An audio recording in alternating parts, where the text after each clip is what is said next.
The wind clawed through the streets of Greybridge like a living thing, sharp, cruel, and indifferent. This old city, once powered by factories and soot, now moved on autopilot, too tired to care about what it had become. Beneath a flickering street lamp, next to the rusted-out frame of an old phone booth, Callie Harper curled into herself, clutching a ragged blanket tighter around her shoulders. She was just 14, though the streets had aged her in ways no one could see. Her hair was matted beneath a beanie, her fingers raw from the cold, her sneakers damp from stepping in frozen slush. People passed her without seeing her. She didn't blame them anymore. You either looked away or you got pulled in, and nobody in Greybridge could afford that. The alley behind her smelled like rotting cardboard and mold. It was quieter than the main street, a shadowed corner she'd found weeks ago and claimed as her own. The brick wall offered nothing but a surface to lean on. The stars were hidden behind layers of smog and low-hanging clouds, and still, it was safer than the shelter downtown, where hands reached out in the dark and no one cared if you screamed. Then she heard it. Not a footstep, not a shout. A sound lower, more fragile, a whimper. She held still, breath clouding in the air, and strained to listen. It came again, a pitiful, shaking sound, like something small trying to survive. Her gaze flicked toward the shadows near the dumpsters. There. A shape, low to the ground, curled tight. She rose slowly, instinctively pressing the blanket closer around her. Her steps were cautious, deliberate. The snow crunched beneath her sneakers as she approached, her breath catching in her throat as the figure came into view. A dog, big. German shepherd, she thought, though it was hard to tell through the dirt and the gaunt frame.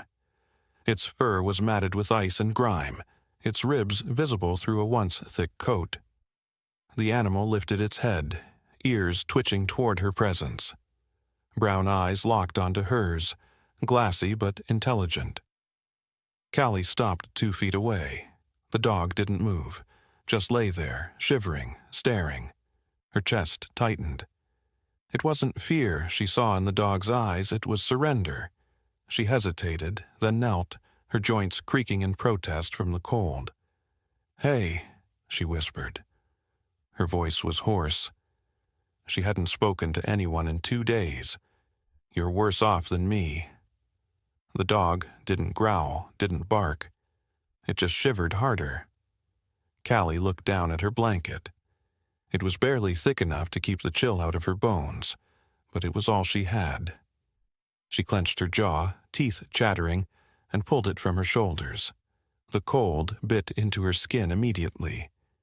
She draped the blanket over the dog's back slowly, inch by inch, watching its eyes for any sign of reaction.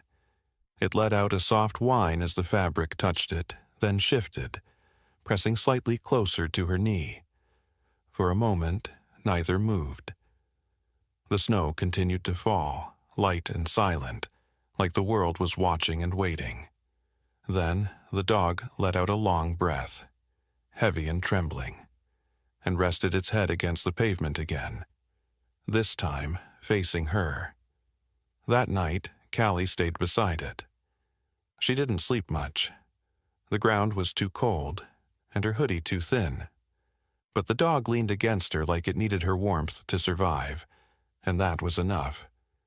She'd forgotten what it felt like to be needed. In the early morning, the light broke through the clouds in muted gray streaks. Callie sat up, her limbs aching. The dog stirred beside her and let out a groan, then blinked up at her. "You're still here," she said softly. Her lips cracked as she smiled. The dog sat up slowly, then stretched, stiff but alert. It gave her one look and, without prompting, trotted to her side, pressing its body against her thigh. "Okay," she murmured, more to herself than the animal. "Guess we're a team now." She stood, dusting snow off her pants, and looked around. Same streets, same dead cold, but something was different. A presence at her side, solid and silent, a reminder that she wasn't invisible, not to everything. By mid-morning, Callie found herself back at her usual spot, near the Green Line subway entrance where commuters passed in a stream. She sat against the cement wall, legs crossed, hoodie pulled up. The dog lay beside her, still and alert, eyes scanning every face. "I'll call you Ranger," she whispered. It felt right, like maybe he'd had a name before, but forgot it, just like she had forgotten how it felt to be called something without pity or disgust. When she began to sing, her voice was rough from the cold, but the melody wove itself through the crowd. Not many stopped. They never did, but one or two slowed. A woman in a coat dropped $1 in front of her. A kid tugged on his dad's hand, pointing at the dog. Ranger stood when someone got too close. Not threatening, just present, like a soldier on duty. Callie noticed it, the way he moved, the way his ears flicked toward sound, how he positioned himself between her and the street. He wasn't just some stray, he had training in him. Purpose. Or at least he used to. That afternoon, as the sky darkened early, like it always did in Graybridge winters, Callie looked up and saw her. A woman across the street, long coat, black gloves, silver streaks in her hair, watching them, watching Ranger. Her gaze wasn't hostile, it was something else.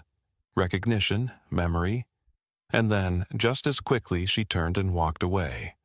Callie watched her go, unease rising like smoke in her chest. Who was that? She looked down at Ranger, who was still watching the same direction the woman had gone. Ears up, muscles tense. "Did she know you?" Ranger didn't move. The wind picked up again, swirling trash through the alley mouth. A siren wailed in the distance. The day was ending. The cold was returning.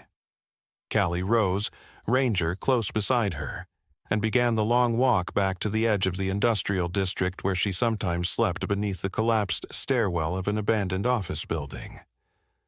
Behind her, the shadows stretched long, and fate took its first quiet step in her direction. The days that followed unfolded in a rhythm both strange and steady, like the slow ticking of a forgotten clock. In the frigid landscape of Graybridge, where people rarely remembered the names of those they passed, Callie and Ranger became a pair, a ghost girl and her silent sentinel. At subway stations, under freeway bridges, behind grocery stores, they were always together, always moving. Ranger had healed surprisingly fast, and with every day Callie noticed more of his habits that didn't match the average stray. He didn't scavenge recklessly. He watched, waited, and only acted with purpose.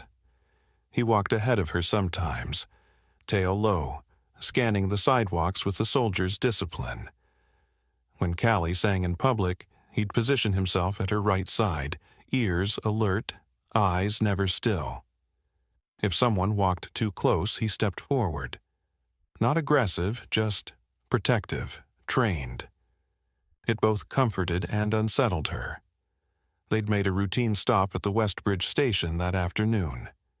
It was always crowded around lunch, suits, boots, and shopping bags spilling in every direction. A perfect place to sit unnoticed, yet maybe, just maybe, noticed enough for someone to spare a coin. Callie dropped onto the cold pavement near a coffee stand. Ranger sat beside her, eyes focused but distant. Her fingers trembled as she took out the old harmonica she'd found weeks ago in a junkyard. She hadn't played in front of people before, just to herself, late at night, when she thought no one was listening. The first few notes were awkward, shy, but Ranger didn't move. He just sat there, a pillar of calm. Her heart steadied with the rhythm, the melody growing stronger. Then she heard the voices. 3 boys, late teens, maybe early 20s.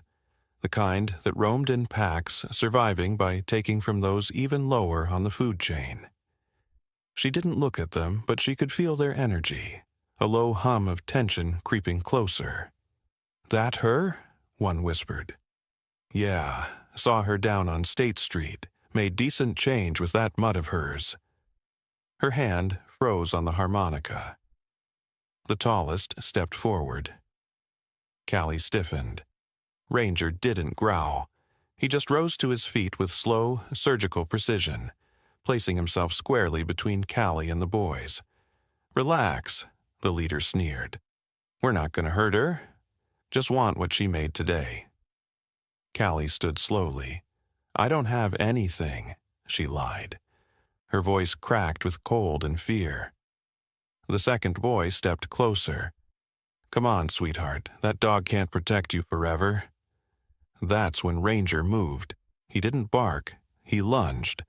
A blur of muscle and instinct, he knocked the nearest boy to the ground in an instant. His teeth clamped around the fabric of his coat. The thug screamed, flailing, but Ranger didn't let go. The others stumbled back, shouting curses. The leader reached down to grab something. Callie couldn't see what, but the motion was too fast, too sharp. "Stop!" she screamed. Ranger released his grip and positioned himself in front of her again, growling low, every hair on his body bristling like static. The boys backed off. "Freakin' psycho dog," one muttered, holding his arm. "We'll remember this," the leader hissed, eyes burning with threat before they all turned and disappeared into the flow of the city. Callie dropped to her knees. "Ranger." He was limping. Blood stained the edge of his flank. She reached out, hands shaking. It wasn't deep, but it was enough. Enough to make her panic. "You stupid, loyal mutt," she whispered, tears springing to her eyes. "You could have run. You could have let them take it. I don't care what they took. I still have you." He nudged her hand with his nose, soft and insistent. She buried her face in his fur. She didn't know how long they sat like that, just two broken souls trying to shield each other from a world that never offered shelter. When she finally looked up, the light was dimming, and standing a few feet away was the woman from before. Black coat, silver hair, the same intense gaze as that day by the coffee shop. She didn't approach immediately, just watched, studied. Then, quietly, she stepped forward. "You need help." Callie tensed. "We're fine." The woman's eyes shifted to Ranger. "He's not. That cut could get infected, and there's more than just that, isn't there?" Callie tightened her arms around Ranger. "You don't know us." "No," the woman said gently. "But I know dogs. And I know what it looks like when someone chooses to protect someone else instead of themselves. That dog didn't act like a stray. He acted like someone trained him to take a bullet." Something in Callie's stomach twisted. "So?" The woman knelt, slowly, deliberately, not trying to make herself less intimidating, but meeting Callie's eyes on purpose. "I used to work with dogs like him, years ago. Police dogs. Search and rescue. You don't forget how they move. He has the eyes of a soldier." Callie didn't answer. "I run a center," the woman continued. "For dogs like him, and for people like you. It's outside the city, clean, warm, quiet." Callie shook her head. "Number. We're not charity cases." "I'm not offering charity," she said. "I'm offering a second chance." Ranger took a slow step toward the woman. Callie stared. "Traitor," she wanted to say. But the word died in her throat. Because he wasn't afraid. He trusted her. Callie looked down at the dirty sidewalk, at the spots of blood, at the world that had never been safe. Then up again, at the woman, at the quiet strength in her stance. "What's your name?" Callie finally asked. "Margot Whitmore." "Why do you care?" Margot smiled, but it didn't reach her eyes. because someone once saved me when no one else would. I learned not to walk away from people who remind me of myself."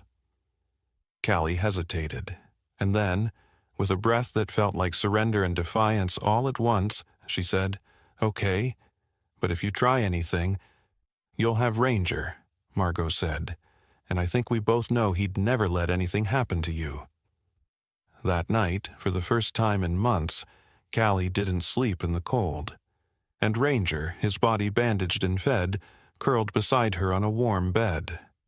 She didn't know where they were headed, but for the first time, she didn't feel like she was running. She felt like she might finally be going somewhere. The Whitmore Canine Center stood like an outpost of quiet defiance on the edge of Graybridge, a low, sprawling building surrounded by bare winter trees and high fencing. It didn't look like much from the outside. No shining signs or manicured lawns. Just functionality, built by someone who valued purpose over show. But to Callie Harper, it may as well have been a fortress on the moon. Inside, it smelled like antiseptic, sawdust, and dog fur. The floors were scrubbed clean, the air warm. The dogs in the kennels didn't bark when she walked in. They watched, calm, curious, just like the woman who ran the place. Margot Whitmore didn't say much at first. She handed Callie a clean sweatshirt and a tray of food. Nothing fancy, grilled cheese, soup, an apple, but it was warm, and Callie ate like it might vanish if she blinked. Ranger, meanwhile, had been taken to the medical wing in the back, where a quiet vet named Dr. Lee checked him over with gentle hands. "He'll be okay," Dr. Lee told her later. "The cut wasn't deep. A few days of rest, antibiotics, and he'll be back to full strength." Callie nodded, but didn't say thank you. She didn't know how to. Gratitude was something that had grown foreign in the hollow of survival. She was given a small room, bare but warm, with a cot, a desk, and a window that overlooked a snow-dusted training field. Ranger was allowed to sleep beside her. They curled up like old habits, breathing in sync, neither trusting the softness of the sheets. But things didn't stay simple for long. Margot was in her office 2 days later, her fingers scrolling across a tablet as she reviewed Ranger's scan. Her brows furrowed. The microchip embedded in his neck didn't just list a clinic or adoption agency. It was an encrypted tag registered with the federal database, something she hadn't seen in years. Ranger's real name wasn't Ranger, it was Major. He had been a high-level K-9 assigned to a federal task force. According to the system, he had been presumed dead over a year ago, lost during a raid on an illegal arms warehouse. A story Margot remembered well. She had followed it out of old habit even after she left the bureau. Major had vanished during the chaos, assumed either shot or stolen. She leaned back, breath catching in her throat. He hadn't died. He had been dumped. She picked up her phone and dialed a number she hadn't used in a long time. Detective Noah Reed looked too young for the badge he wore, but the shadows under his eyes told a different story. He arrived at the center that evening, brushing snow from his jacket as Margot led him into her office. "You're not bringing me back in, are you?" she asked with a raised brow. He gave a tired smile. "Not unless you suddenly got a taste for trouble again." "Too late," she said, turning the tablet toward him. "The dog's name is Major. Part of the federal K-9 unit out of D.C. disappeared last year during a weapons sting gone sideways." Reed leaned in, frowning. "I remember that case. We figured he was gone for good. He's not, and now he's here, with a girl." Reed's gaze sharpened.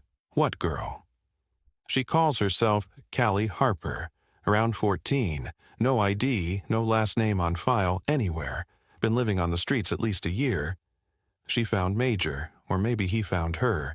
Either way, he's attached to her now. More than that, he only responds to her." Reed exhaled slowly.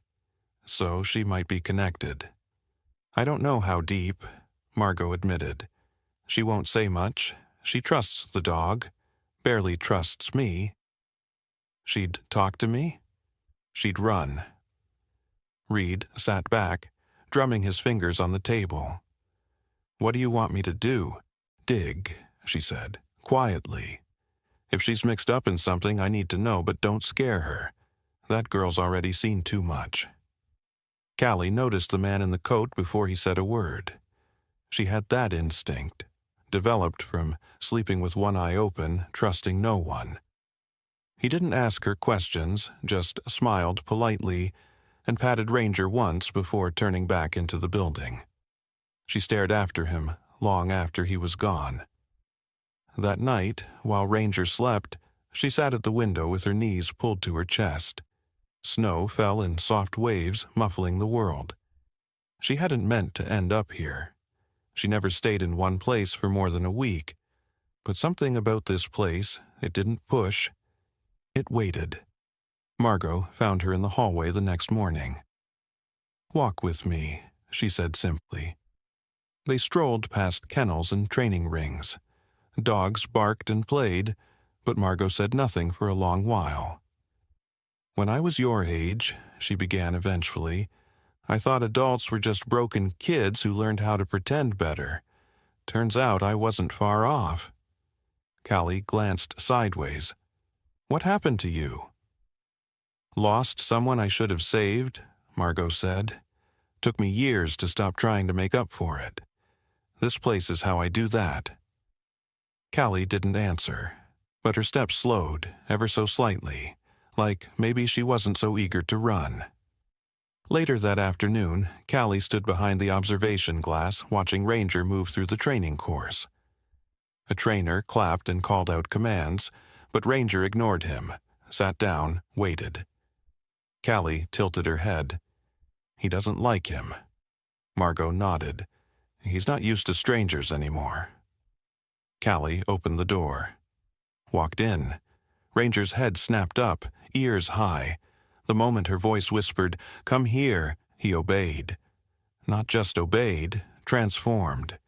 He moved with grace and alertness, following her hand signals like he was remembering something buried under months of pain and hunger.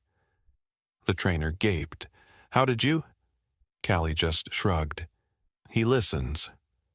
Margot smiled faintly behind the glass. So should we. But not everyone was content to leave the past buried. Later that evening, in a dim apartment across town, Detective Noah Reed sat at his desk, reviewing Ranger's old case file. Something gnawed at him. Too many blanks.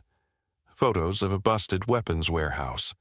Names of suspects, many still unaccounted for. And then, a name, Riley Marsh. Juvenile record sealed. Last seen in Graybridge. Reed frowned. He picked up his phone. I think I just found our missing link. Snow beat softly against the windows of Whitmore Canine Center, muffling the world outside into a blanket of cold, white silence. But inside the training ring, the tension was palpable.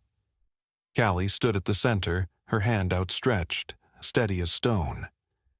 Stay, she whispered, her voice low but firm.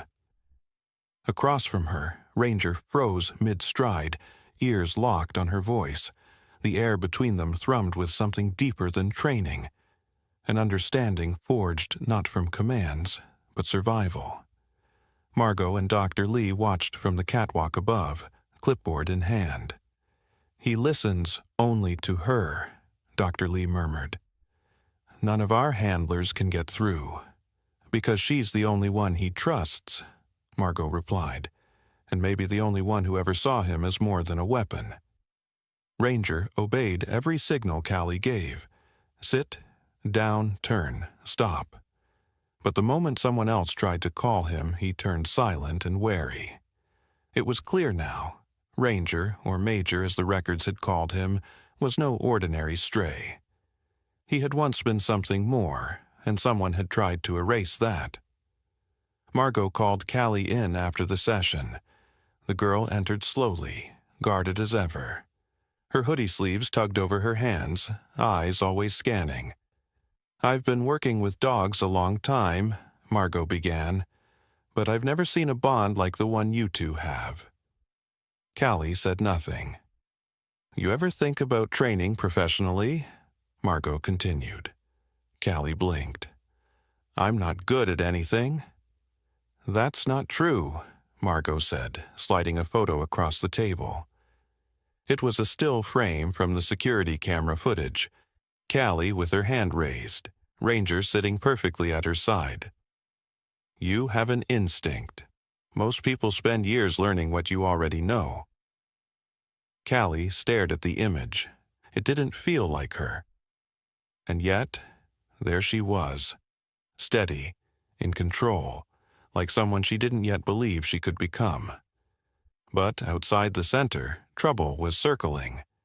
Detective Noah Reed was already moving on the leads.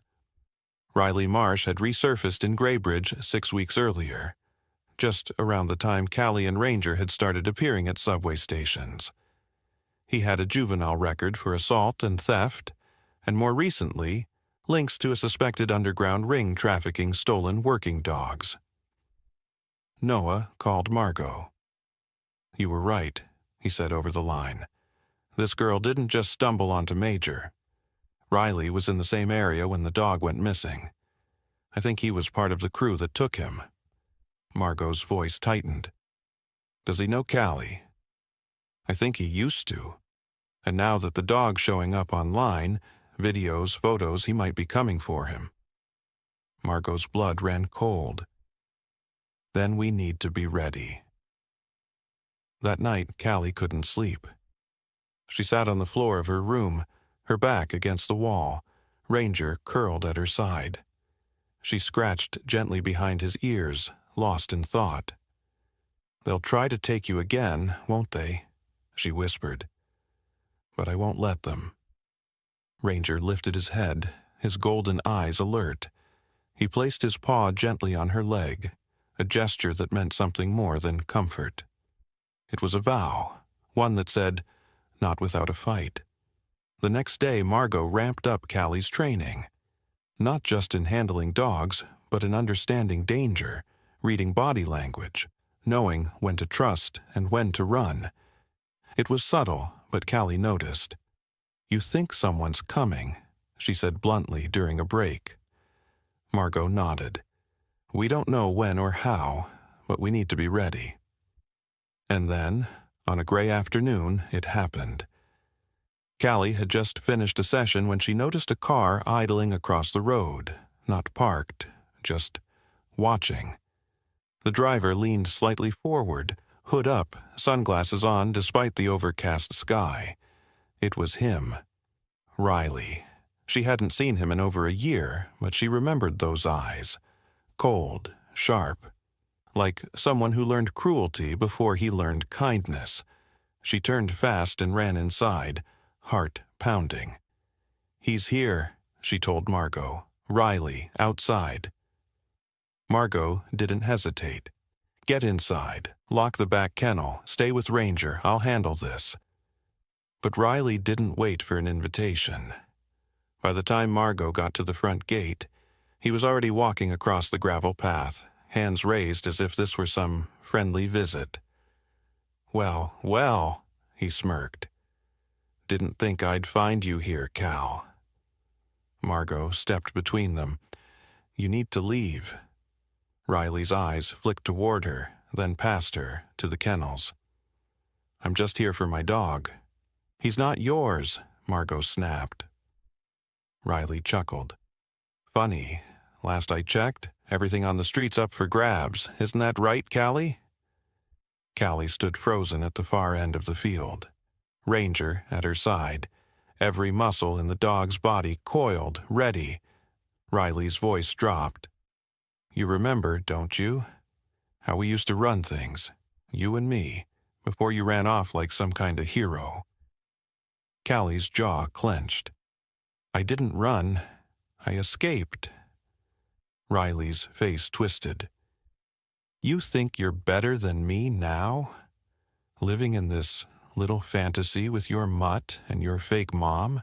In a flash, he lunged, but not at Callie, at Ranger. What happened next was a blur of growls and fury. Ranger met Riley mid-stride, slamming into him with the force of something wild and righteous. Riley fell hard, barely dodging the bite aimed for his arm. Callie screamed. Margot ran forward. Ranger barked, a deep, commanding sound that froze Riley where he stood. Then police sirens wailed in the distance. Detective Noah had arrived. Riley tried to run, but 2 patrol officers tackled him before he got far, cuffed, spitting curses. Noah approached Callie slowly. "You okay?" She nodded, shaken but standing tall. He looked at Ranger. "He protected you." Callie placed a hand on the dog's back. "He always does." Margot joined them, her breath still heavy.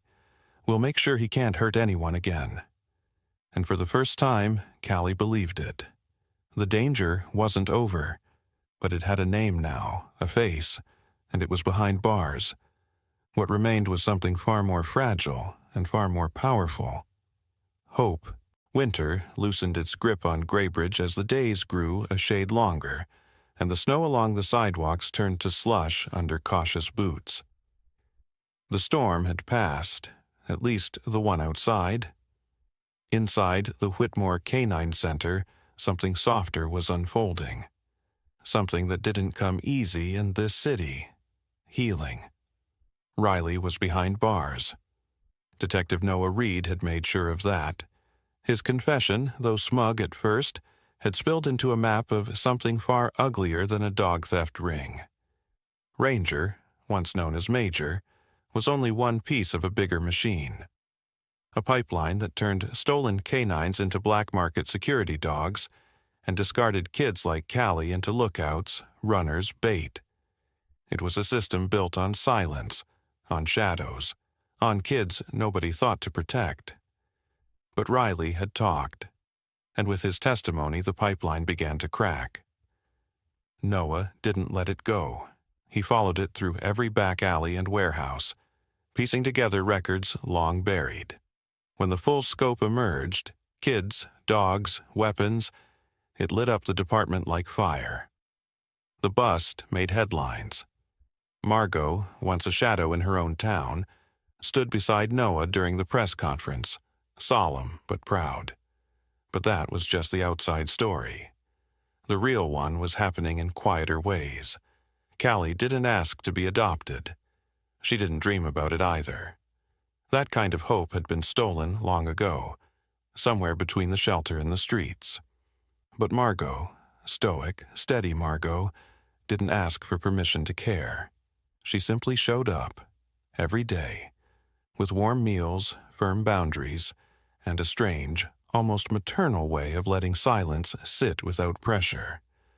The adoption process moved fast. Faster than Callie expected. Maybe because the system finally saw what it had missed, a child who was never lost, just overlooked. She sat in the county judge's office, fingers twisting in her lap. Ranger sitting tall beside her like a silent guardian. Margot sat next to her, paperwork in neat stacks, eyes steady. "You don't have to say yes," Margot had told her that morning. "But if you do, you won't have to run anymore." Callie stared at the woman who had saved her without asking for anything, then at the dog who had never once walked away, and she said softly, "Okay." Now, weeks later, she was no longer just the girl with the dog. She had a name again, a place, a home. Margot signed her up for school, real school. Not the kind that counted hours until kids aged out, but one with books, lunch lines, and other teenagers who didn't know what it was like to sleep in bus stations. It was overwhelming, terrifying, exhilarating. And Ranger? He was thriving. The vet declared him fully healed, and Margot had begun integrating him into the therapy dog training program. His instincts, sharpened from years in the field, were now channeled into gentleness, comforting soldiers with PTSD, children with anxiety, and abuse survivors who flinched at human touch. But it was Callie he responded to most. They trained together every morning. Callie in her new uniform, navy jacket, boots laced tight, guiding Ranger through routines, obstacle courses, response drills. She was quiet, precise, and when she spoke to him, it wasn't like giving commands. It was like finishing his thoughts. One crisp spring morning, she stood before a small group of children visiting the center for a special workshop. Some were shy, others rowdy, all under the care of a local trauma support program. Callie was to speak. Margot had offered to do it herself, but Callie surprised her. "I got this," she said. She stood at the front, Ranger at her side. She looked down at her notes, then folded them and looked up. "I used to think nobody saw me," she began. "Like I didn't matter, like I wasn't enough." The room went still. "I lived on the street for a long time. It was cold, scary. People looked away when they saw me, but then I met someone who didn't." She turned to Ranger. His ears perked. He was cold too, scared, like me. And somehow, we saved each other. A little boy raised his hand. He looked about 8, freckles scattered across his cheeks. "Is Ranger yours?" he asked. Callie smiled. Not the nervous kind she used to wear, but the kind that held something stronger beneath it. "No," she said gently. "I'm his." Laughter rippled through the group, but soft and warm, not mocking. The boy leaned forward, reaching out carefully. Ranger stepped forward, nuzzled his hand. Margot watched from the back, something tight loosening in her chest. She'd spent years trying to make peace with her own regrets, what she'd missed, what she hadn't saved. But watching Callie now, she knew something with quiet certainty. She hadn't failed. Not this time. As the kids filed out, Callie lingered on the training field. The sun peeked through the clouds, casting long shadows across the grass. She knelt beside Ranger, brushing a leaf from his fur. "You okay?" she whispered.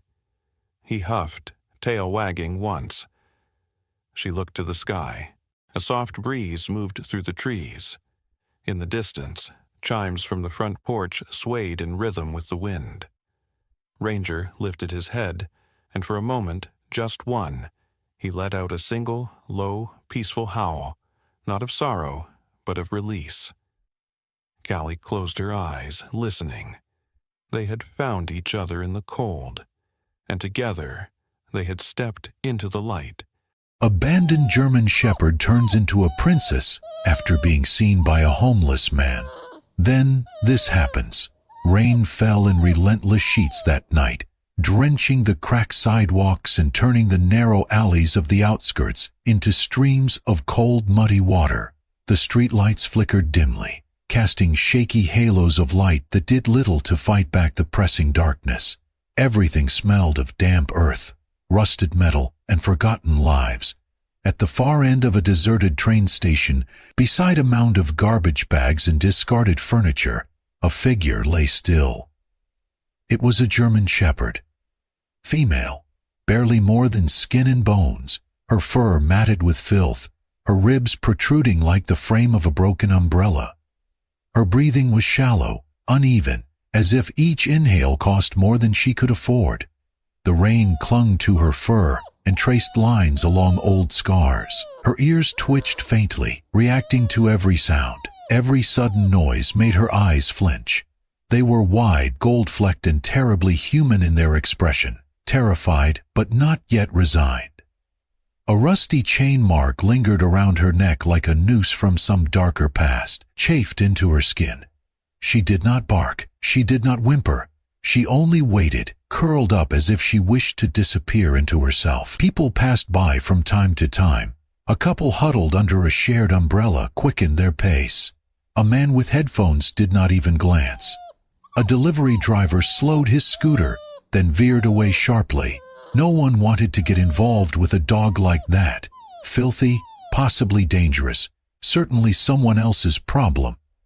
But then came a man who did not pass by. He moved slowly, pushing a cart filled with a patchwork of belongings. A battered thermos, a torn blanket, a dented frying pan. His coat was too big and soaked through.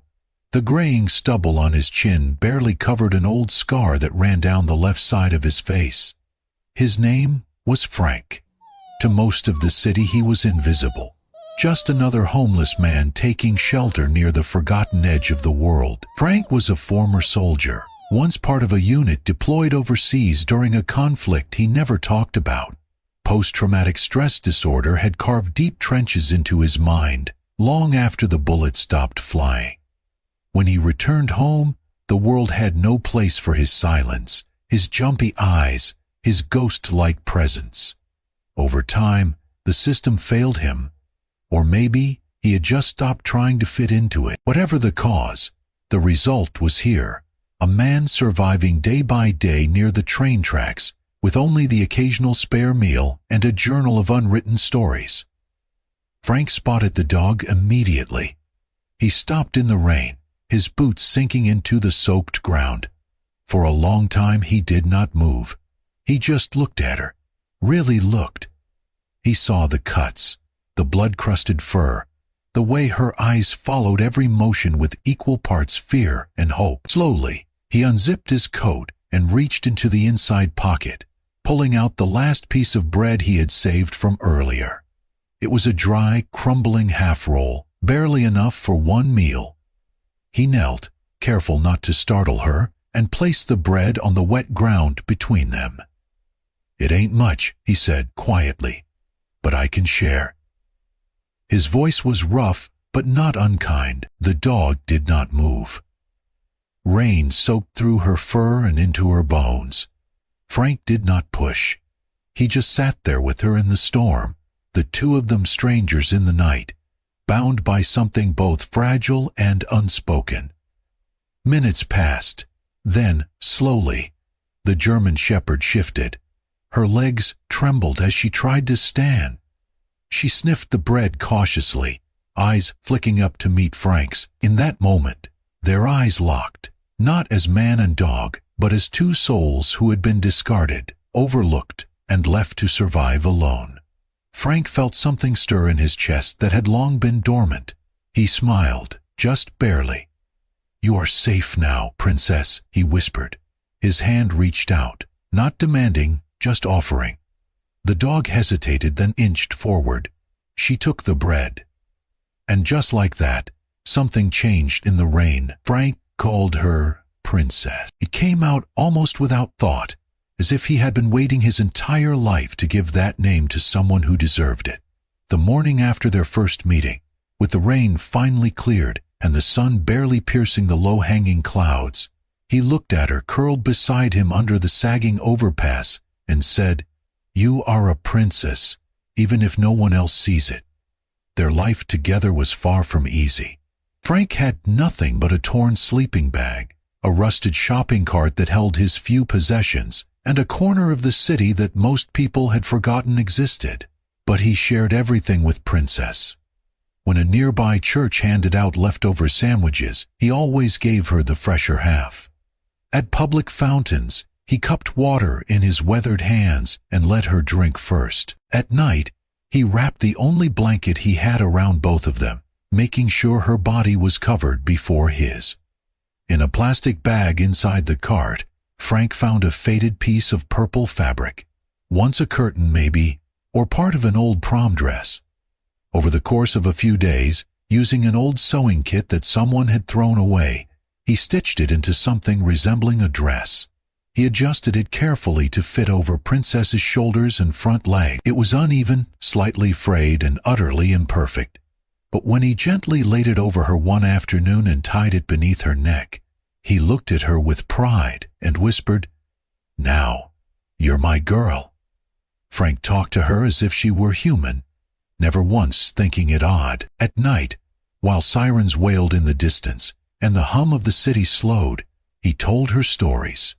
Stories about the war, where he had been stationed, what he had seen, the long months of isolation and explosions that never truly left his ears. He spoke of his family, the ones who had given up on him, the letters that stopped arriving, the phone calls that went unanswered, and most of all, he spoke of the silence that had followed, the years of drifting, the ache of being forgotten. Princess would lie next to him, always alert, always listening. Her ears flicked at the sound of his voice, and when he paused too long, or his voice cracked with memory, she would press her nose against his hand, or lean into his chest. Days passed, then weeks. Under Frank's care, Princess began to change. Her fur, once patchy and coarse, grew back in thick tufts. Her body filled out, gaining weight and strength. The tired droop in her eyes lifted, replaced with something keen and watchful.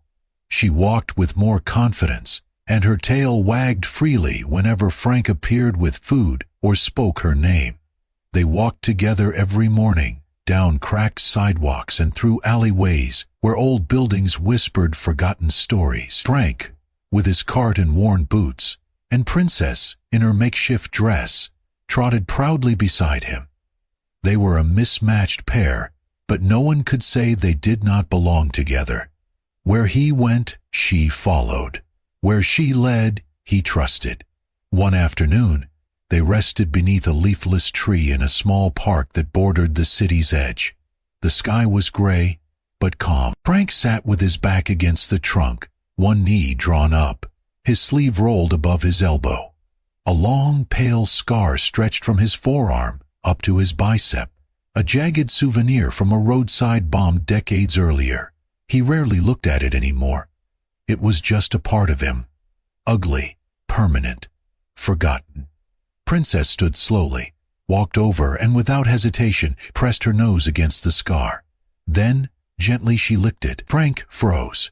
He did not cry, not at first, but something inside him shifted.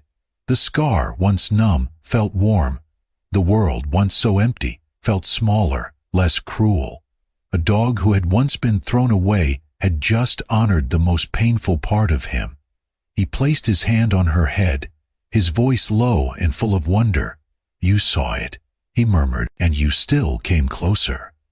That night, as they lay beneath the stars with nothing but the sound of passing trains and the rustle of wind through wire fences, Frank whispered, "Thank you, Princess, for seeing me." The night air was heavier than usual. Clouds had returned, rolling low across the city, and the temperature dipped sharply. Frank and Princess were heading back to their usual sleeping spot near the overpass after a long day of walking. Frank moved slower than usual, pausing often to catch his breath.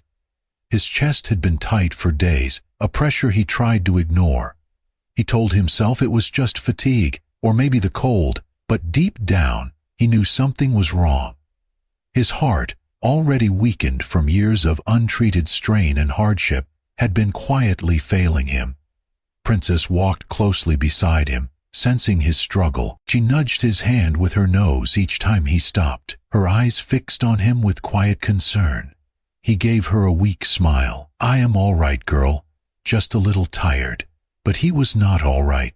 Just as they crossed the rusted footpath beside the abandoned rail line, Frank staggered. He clutched at the cart, missed, and collapsed. His body fell hard against the gravel, and his head struck the edge of a broken concrete slab.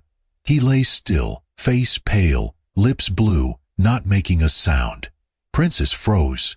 For a moment she seemed unsure, as if her mind could not process what her eyes were seeing. Then instinct took over. She barked, once, then again, louder, sharper. Her voice cut through the night like a siren. When no one came, she took off, her paws pounding the pavement, her heart racing. She reached the sidewalk near a gas station where a few people stood by their cars. Without hesitation, she ran up to the nearest figure, a young woman carrying a tote bag, and bit gently at her sleeve. The woman gasped, startled, then noticed the urgency in the dog's eyes. "What is it, girl?" Princess tugged again, then turned, ran a few steps, looked back. Her body was trembling, her tail stiff, her ears pinned back. Something in her desperation broke through the stranger's hesitation. The woman followed. A few yards later, they found Frank's body lying motionless on the ground, barely visible in the dim light. The woman dropped to her knees and called 911 with shaking fingers. "There's a man down near the tracks," she said. "He's not breathing properly. Please send someone now." When the ambulance arrived minutes later, the paramedics worked quickly. One of them, a younger man with sharp eyes, glanced at Princess, who stood quietly just feet away, staring, unmoving. "You said the dog found him?" he asked. The woman nodded. "She got me. Led me straight here." Frank's pulse was faint but still there. He was rushed to the hospital, where doctors confirmed a serious cardiac episode. Had he been found just a few minutes later, they said, it might have been too late. Word began to spread. The young woman who had helped was an employee at a local animal rescue center. She posted the story on the center's website, how a homeless dog had become a hero by saving the life of a homeless veteran. The story was picked up by a neighborhood blog, then a regional paper. Comments poured in, some from former soldiers, others from dog lovers, and many from strangers who simply felt moved. Princess was called the angel in fur, a miracle on 4 legs, and eventually the hero dog. A local radio station even ran a segment titled, "When the Dog Became the Savior." Frank, once just another forgotten man living on the margins, now had a name people remembered and a dog they celebrated. But for Princess, none of that mattered. She only cared that when Frank finally woke up in the hospital, groggy and weak, she was allowed to sit beside his bed. She rested her chin on his arm, and when he opened his eyes, he saw her first. "You came for me?" he whispered, and in that quiet, intimate moment, the meaning of loyalty became something real, something unbreakable. Frank left the hospital slower than he had entered it, his body weaker, but his spirit steadier. The doctors warned him that his heart needed rest and monitoring, but for a man who had once weathered war zones and winters on the street, their concern sounded almost gentle. What moved him most, though, was what waited outside. Princess, seated by the hospital entrance, tail thumping the ground in slow rhythm, her eyes locked onto the door until he appeared. She rose and walked to him, nose gently nudging his hand as if to say, "You are still mine, and I am still yours." After the story of Princess's heroism spread through the neighborhood, a local organization for veterans had stepped in to help. They arranged temporary housing for Frank and connected him to a counselor trained in trauma support. For the first time in decades, he had a bed with clean sheets, hot meals that came on schedule, and someone who called him by name, without suspicion or pity. The turning point came when a journalist, touched by the bond between man and dog, published an article titled, "A Homeless Veteran and His Princess." It described not only Princess' rescue of Frank, but also the quiet companionship they had built from scraps of pain and mutual healing. The piece was picked up by several national outlets. Comments flooded in, many from people who had never known someone like Frank, but felt they understood him now. The story reminded readers that dignity could exist in the most unexpected places, and that loyalty often came on 4 legs. A week after the article went viral, Frank received a letter. It came from a family in another part of the state, parents in their 60s, whose only son had served in the same war as Frank and never returned. The mother wrote about how she had cried reading about Princess and Frank, about how her late son had once spoken of a fellow soldier who sewed a pocket into his jacket for a stray kitten he had found near a base. She believed, somehow, that Frank might have been that man. They wanted to offer him and Princess a permanent home. Frank stared at the letter for a long time. He had lived so many years with nothing, he had forgotten how to accept something as profound as kindness. But when he looked down at Princess, her head resting on his foot as always, he thought of the bed she could sleep on, the backyard she could run in. He thought of the warmth she deserved. And for her, he said yes. The house was modest but beautiful. White porch railings, creaking wooden floors, and framed photos of a young man in uniform. Frank was given his own room, painted soft gray, with a wide window and a bookshelf. Princess had her own space too, a pink bed shaped like a crown, a basket of toys, and more than one handmade dress sewn by the woman of the house. She wore them proudly. At night, Frank would sit at the kitchen table, coffee in hand, telling stories, some funny, some painful, to people who truly listened. For the first time in years, his words did not vanish into the air. They landed, were heard, and stayed. Months passed, and the story of Frank and Princess continued to ripple far beyond the quiet street where they now lived. What had once been a moment of desperate rescue beneath a train bridge became a symbol of hope, of healing, of the profound ways a life can change with one act of compassion. Frank, once a silent figure pushing a cart through forgotten alleys, now stood before crowds with a microphone in hand. He did not speak like a man used to the stage. His voice was still gravelly, uncertain at first, but every word carried the weight of truth. He and Princess began visiting local dog shelters and adoption events. Princess wore her best dresses, some pink, others lavender or pale blue, all stitched with loving hands. A little tiara often sat crooked on her head, which only made her look more regal. Children would run up to pet her. Adults, especially veterans, would kneel to look her in the eye. "She knows," they would say. "It's like she understands." Frank always told their story the same way, without embellishment, just honesty. "I was invisible," he would say, "and she saw me. I thought I was saving her, but the truth is she brought me back to life." His words reached people, thousands, then tens of thousands. Videos of their visits made their way across social media. One clip of Frank kneeling beside Princess as she gently rested her paw on the hand of a trembling veteran went viral. Comments poured in from around the world. People adopted dogs in their honor. Shelters named new arrivals Princess, and some even wrote in saying they had reconsidered ending their own lives after watching their story. Frank never asked for any of it. He still wore the same old jacket, though it had been mended many times. He still spoke with quiet humility, but now, wherever he and Princess went, there were always hands waiting to shake his, to thank him, to meet the hero dog in the dress. But for Frank, the most meaningful moments were still the quiet ones. On one golden autumn afternoon, as the leaves fell in slow spirals and the wind carried the soft scent of firewood and apples, Frank sat on the wooden porch of the home he now shared. His chair creaked as he rocked gently, a faded quilt draped across his knees. From where he sat, he could see Princess in the yard, tail wagging, dress fluttering slightly in the breeze, playing with the neighbors' children. She barked softly, darted between their legs, then paused to let a little girl braid a ribbon into her fur. Frank watched with a soft smile, eyes damp but not from sadness. He had spent much of his life alone, unsure of his place in the world, but now, in this quiet moment, he felt something he had not known in decades.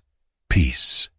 "She saved me more than I saved her," he said aloud, not to anyone in particular, and he believed it with every fiber of his being.